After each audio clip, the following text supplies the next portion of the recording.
Identify which statement must be false for a distribution of scores. Either A, no one has a score exactly equal to the mean.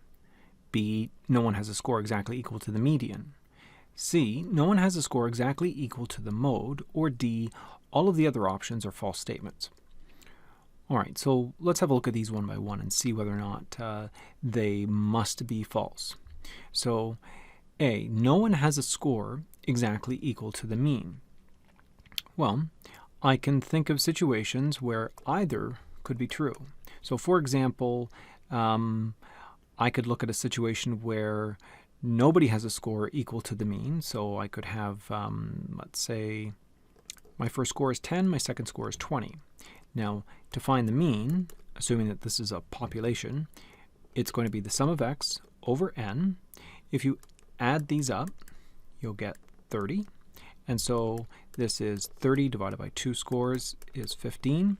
So it's certainly possible that nobody in this set of scores, in this distribution, has a score exactly equal to the mean. So that is not false.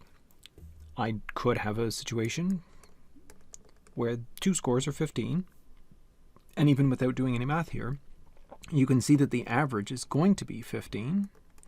And so here's a situation where people do have scores exactly equal to the mean. So there's no statement that could be made one way or the other that has to be the case for any or all distributions. Maybe people in the distribution have scores equal to the mean, maybe they don't. Either one is fine. What about the median?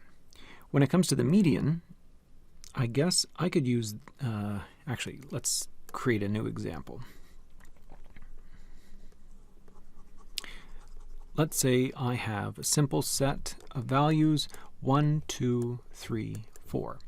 Now, if I'm looking for the median, I first of all have to put my data into order, and you can see it's in order here already.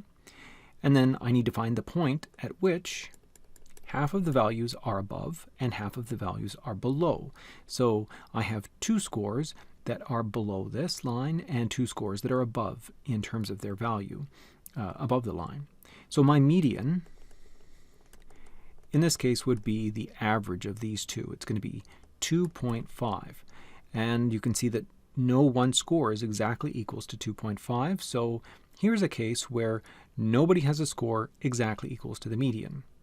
But that doesn't have to be the case. I could have these scores. The median is right here at the 2. So the median is equals to 2. And there is a score that's exactly equals to the median. So I can't make a statement one way or the other that people cannot have or must have a score equals to the median. So it's not going to be A and it's not going to be B. What about C? No one has a score exactly equals to the mode.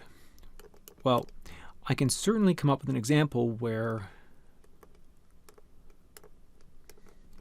somebody has a score equals to the mode. My mode in this set of scores is equals to 3. And you can see that not only one, but many people, or many of the scores, are exactly equals to the mode. So it's possible to have a score exactly equals to the mode. Can this happen the other way? Not really. I can't have a distribution where there's no mode and then have somebody have a score equal to that mode that's not there. It doesn't really make sense. The mode has to be the most frequently occurring number in the distribution. So that means it's not just going to happen once, it's going to happen a lot. So you can't say that no one has a score exactly equal to the mode. In fact, the mode means that many, many people, the majority, or not the majority, but more people will have that score than any other individual score.